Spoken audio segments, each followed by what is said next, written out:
1943. A field in Germany, and the smoking wreckage of an American heavy bomber lies broken across it, brought down at last after the terrible work of the day.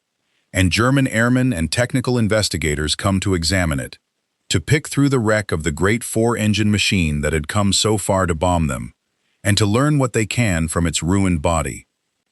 And what they find, going through the wreckage, is not what they expected. It is a machine that tells a story, not just about how it was built, but about what the enemy valued and feared and refused to accept, all of it written into the design of the broken bomber, all of it revealing an approach to war that the Germans could see clearly and could not fully match. If you were one of those German investigators, you approached the wreck as a professional, looking for the technical intelligence that a downed enemy aircraft always provides. And the first thing that would have struck you, going through it, was the sheer defensive strength of the thing. This was not a bomber built to be light and fast and to slip through. This was a bomber built to be shot at, and to survive it, built like a flying fortress, which was, in fact, the name one of these bombers carried. You would find armor plating, steel plates positioned to protect the crew, adding weight, sacrificing speed and range, for the single purpose of keeping the men inside alive. You would find self-sealing fuel tanks, tanks lined with material that closed over bullet holes, so that a hit tank would not simply leak away its fuel or burst into flame, a feature that cost weight and complexity, but saved aircraft and crews. You would find defensive machine guns everywhere, a bristling array of heavy guns and turrets and positions all over the aircraft, so many that the bomber could put up a storm of defensive fire in every direction, the guns that made the massed formations so dangerous to attack. This was a machine designed, above all, to absorb punishment and keep flying, and to defend itself ferociously while doing so. And then you would find the things that spoke not of combat, but of the men, the crew, the equipment for keeping 10 men alive in the killing environment at the top of the sky, the oxygen systems, the provisions for the terrible cold, and you would find, in the details, the evidence of an aircraft designed with the crew's survival and function in mind, to a degree that spoke of a particular philosophy about the value of those men. You might find the electrically heated flying suits, clothing wired to warm the men in air, so cold it could freeze exposed flesh in moments, a technology that treated the crew's ability to survive and function in the killing altitude as a problem worth solving with real engineering. You might find the thick sheepskin-lined clothing, the heated gloves and boots, the oxygen masks fitted to each man's face. You might find the flak vests, body armor to shield the crew from the flying steel of the anti-aircraft bursts. You might find first aid kits, and the morphine, and the equipment to treat a wounded man in the air. Every one of these was a deliberate choice to spend weight and money and engineering on the survival of the crew. The same philosophy of preserving the trained man that this channel has traced through every branch of the American war effort here carried miles into the freezing sky.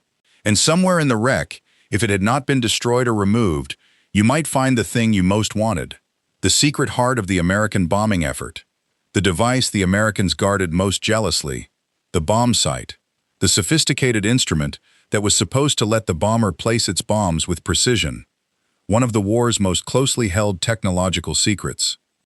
The conclusion available to you, standing in the wreckage of the great bomber, was layered and troubling. This was not a crude machine. It was a sophisticated, heavily defended, crew-protecting, technologically advanced aircraft, built to survive punishment and to keep its men alive, and produced, this was the part that mattered most, in numbers that meant there were always more, no matter how many you shot down. This is not a story about a wreck. This is a forensic audit of what a German investigator found in the ruins of an American bomber, of the defensive strength, the crew protection, the secret technology, and above all the philosophy written into the machine, and of how even a shot-down bomber, broken on the ground, told the story of why the enemy was winning the war in the air. Part 1. The German Calculus.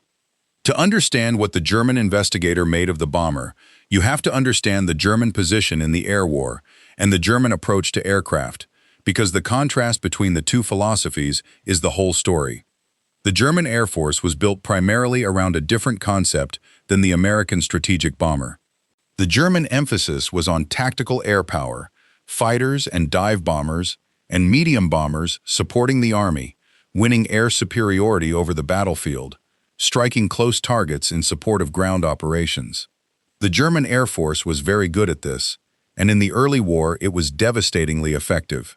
But it was not built primarily around the heavy strategic bomber, the great four-engine machine designed to fly deep into enemy territory and destroy its industry and cities.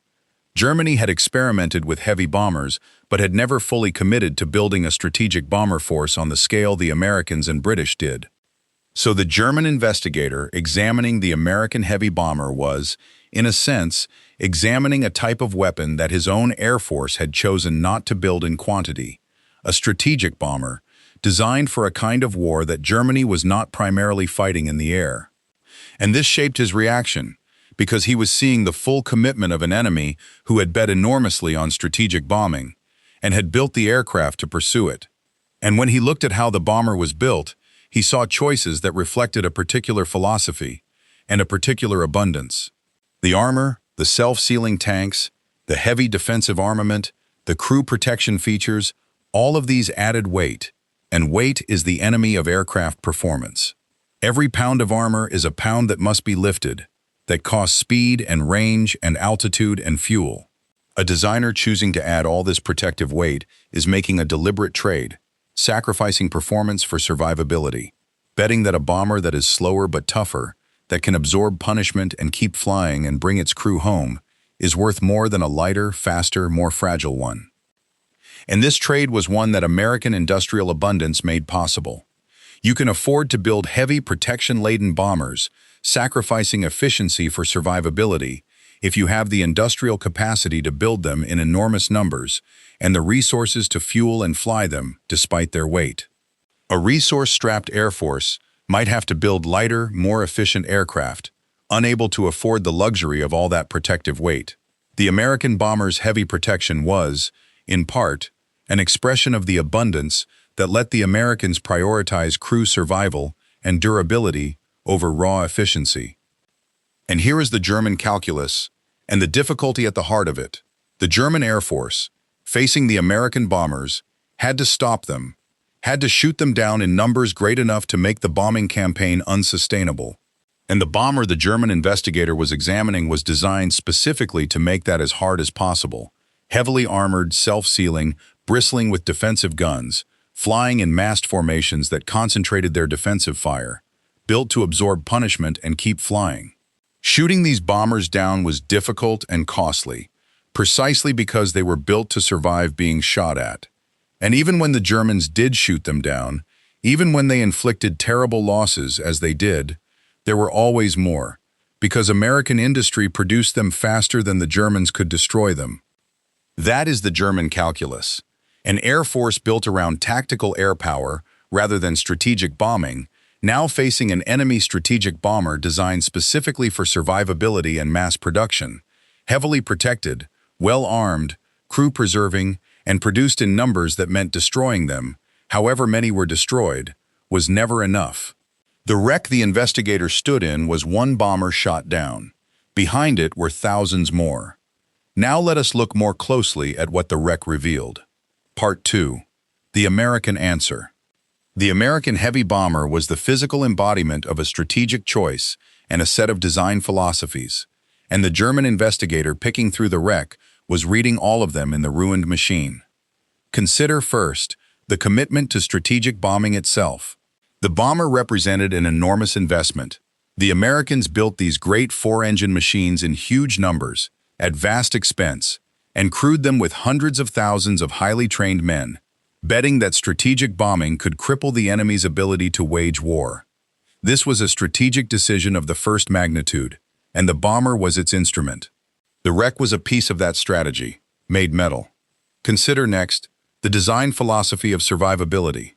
The armor, the self-sealing fuel tanks, the redundant systems, the sheer structural toughness, all of it reflected a determination to build an aircraft that could take damage and keep flying, that could bring its crew home through flak and fighters. We have seen this American obsession with survivability before, in the tank designed to let its crew escape, and here it is again in the air. The same philosophy that the machine should be built to protect and preserve the men inside it, even at the cost of performance.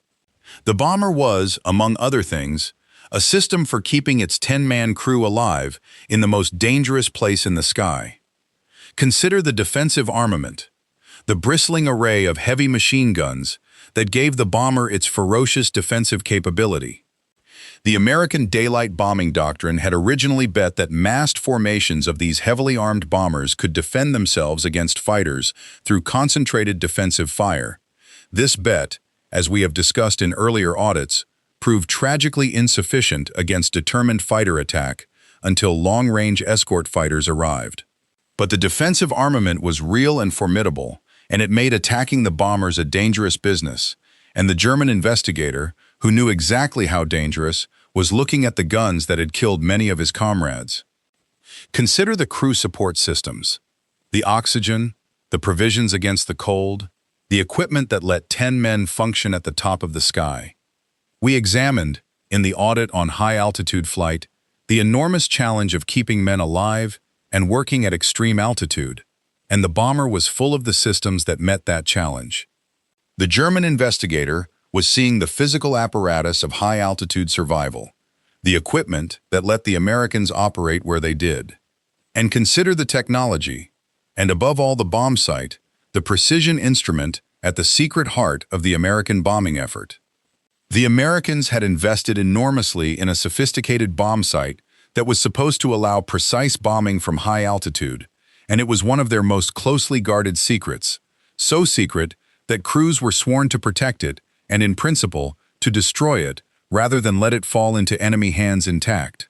Whether the German investigator found an intact one in any given wreck varied, but the bomb sight represented the technological ambition of the American effort, the attempt to make strategic bombing precise, to hit specific targets from great height through advanced technology.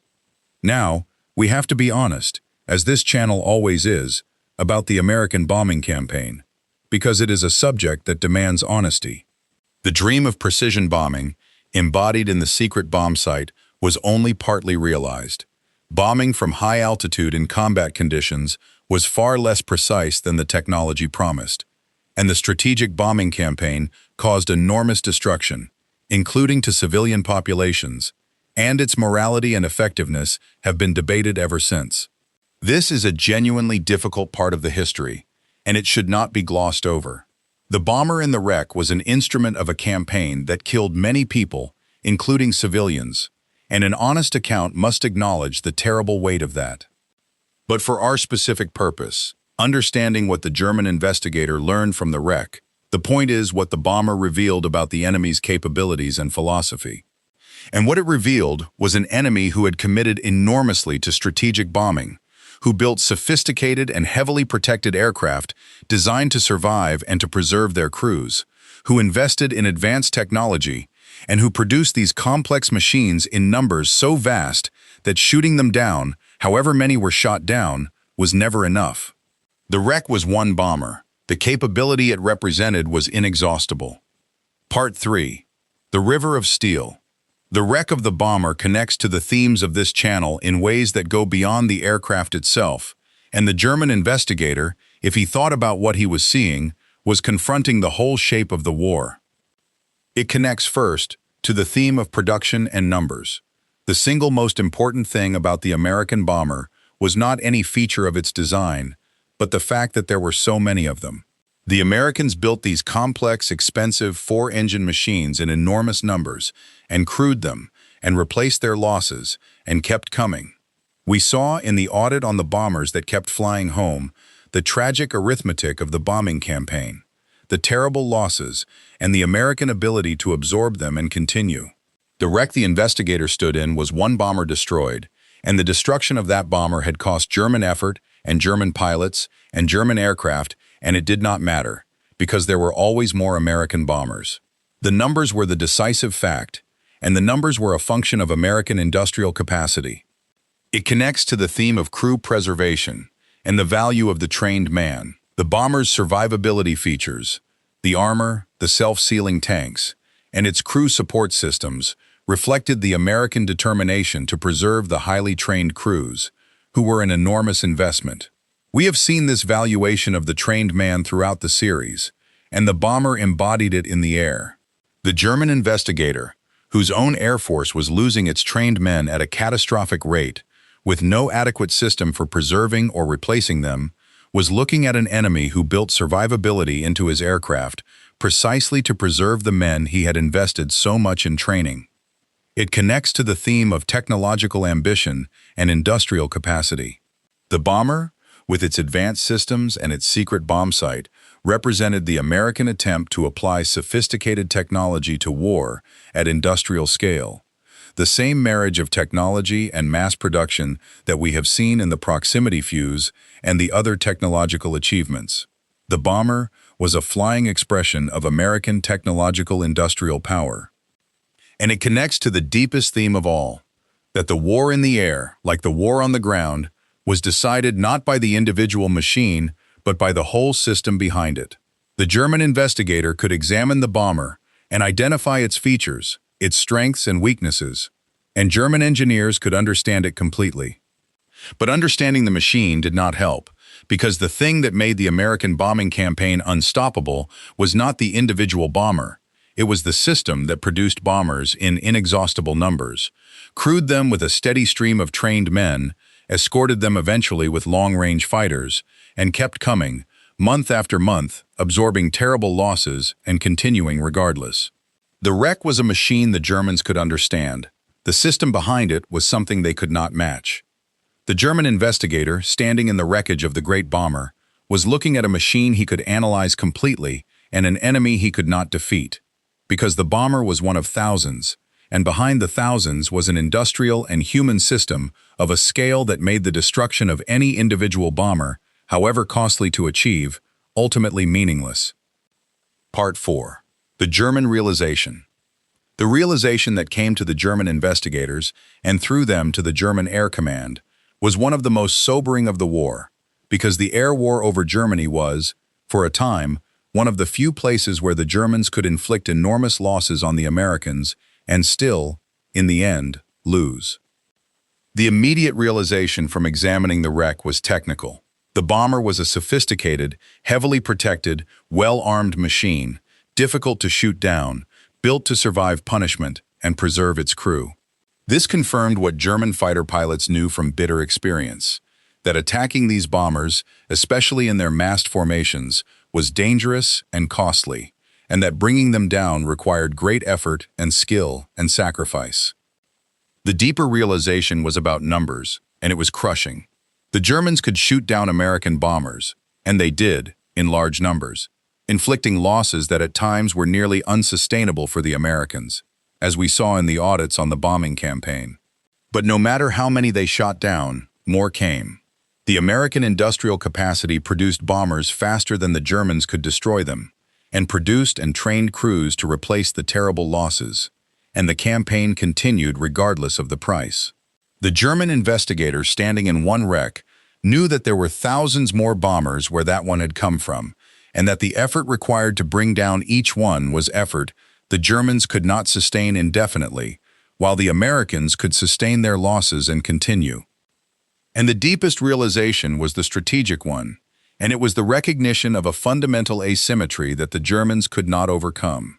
The air war over Germany was an attritional battle, and attrition favored the side that could produce and replace faster, and that was overwhelmingly the Americans. Every bomber shot down cost the Germans fighters and pilots to achieve, and those fighters and pilots were increasingly irreplaceable, while the American bombers and crews, however heavy their losses, were replaced by the inexhaustible American system. So the Germans were winning many of the individual battles, inflicting fearful losses on the bomber formations, and losing the campaign because they were spending irreplaceable resources to destroy replaceable ones. The wreck of the bomber was a German victory, in a narrow sense, an enemy aircraft destroyed. And it was, in the larger sense, a sign of German defeat, because destroying it had cost the Germans more, proportionally, than it had cost the Americans, and the Americans could keep coming, and the Germans could not. The German investigator, standing in the wreckage, was looking at the paradox of the air war, a destroyed enemy bomber that represented, for all the effort its destruction had required, not victory, but the slow certainty of defeat. He could shoot the bombers down. He could not shoot them all down, and could not do it without spending resources he could not replace. And behind every wreck were thousands more bombers coming, built by an industry he could not match, crewed by a training system he could not equal, protected increasingly by escort fighters he could not defeat. The wreck was a triumph that changed nothing, and the perceptive German understood that a war in which your triumphs change nothing is a war you have already lost. If your father, your grandfather, or your uncle flew in the heavy bombers, endured the flak and the fighters and the killing cold, in the most dangerous duty of the air war, where the casualty rates were among the highest anyone faced, or if he built those bombers, or the systems inside them, I would be grateful to hear his name and his unit in the comments. The bomber crews suffered terribly, and many did not come home, and their courage in climbing into those aircraft mission after mission, knowing the odds, deserves to be remembered. They are mostly gone now. What remains are the stories their families carry. Those stories belong in the record. Part 5. The Verdict. 1945. The war ends, the strategic bombing campaign is over, its terrible costs and its contested effectiveness passing into history and into debate that continues to this day. And the wrecks of the bombers, scattered across the landscape of Europe, remain as the physical evidence of what the campaign cost and what it represented. So here is the verdict. The German investigator who picked through the wreck of the American bomber found a machine that told the whole story of the air war. He found a sophisticated, heavily protected, well-armed aircraft, built to survive punishment and to preserve its crew, embodying a philosophy of survivability and a commitment to strategic bombing that his own Air Force had not matched. He found the apparatus of high-altitude survival and the secret technology of precision bombing. And he found, in the very existence of the machine, the evidence of an industrial capacity that produced these complex aircraft in numbers beyond anything Germany could destroy. And the deepest thing he found was the futility of the wreck itself. The bomber was destroyed, a German victory, achieved at great cost, and it changed nothing because there were thousands more, and destroying each one cost the Germans irreplaceable resources while the Americans replaced their losses effortlessly. The wreck was proof that the Germans could win the individual battles of the air war and still lose it, because they were spending what they could not replace to destroy what the enemy could. The Germans could shoot down the bombers.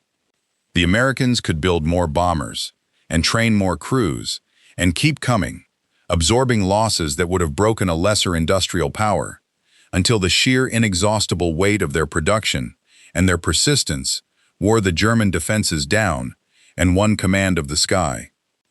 The German investigator standing in the wreckage was looking at a machine he could understand completely and an enemy he could not defeat, because the bomber was one of thousands, and behind the thousands was a system of production and training and persistence that no German victory, however costly, could overcome. The wreck was a triumph. And it was, at the same time, a defeat, the physical proof that in a war of industrial attrition, destroying the enemy's replaceable machines with your own irreplaceable resources is not victory, but the slow road to the end, and that the enemy who could always build more had, in that terrible arithmetic, already won. If this forensic audit gave you something to think about, hit the like button. It keeps this channel visible to the people who want the history the way it actually happened. Subscribe if you want the next audit, because there are more of these, more systems, more decisions, more of the invisible, unglamorous machinery that decided who won and who came home. And remember this about the men in the bombers. Nobody who has not been there can quite imagine what it was to fly in those bombers, sealed in a freezing aluminum machine miles above the earth, breathing through a mask, surrounded by the flak that filled the sky with black bursts and steel, watching the fighters come, knowing that the odds of surviving a full tour of missions were, for long stretches of the war, terribly low. The bomber crews had one of the most dangerous jobs of the entire war, and they knew it, and they climbed into the aircraft and flew the missions anyway. Many of them ended in wrecks like the one the German investigator picked through. Machines broken on the ground, their crews dead or captured. The terrible cost of the campaign made physical. And behind them came more bombers and more crews and more young men climbing into the freezing machines to fly into the flak, because the campaign went on and the losses were absorbed and the industry kept building the bombers and the training system kept producing the men. Mostly, the bombers kept coming, whatever the cost. And the cost, in young men who did not come home, was terrible and should never be forgotten in the telling of why the war was won. They deserve to be remembered, the bomber crews, the ones who came home and the ones who did not, by the hard truth that the air war was won not only by the machines and the numbers, but by the courage of the men who flew into the most dangerous sky of the war, again and again, knowing the odds, and did it anyway, until the sky was won.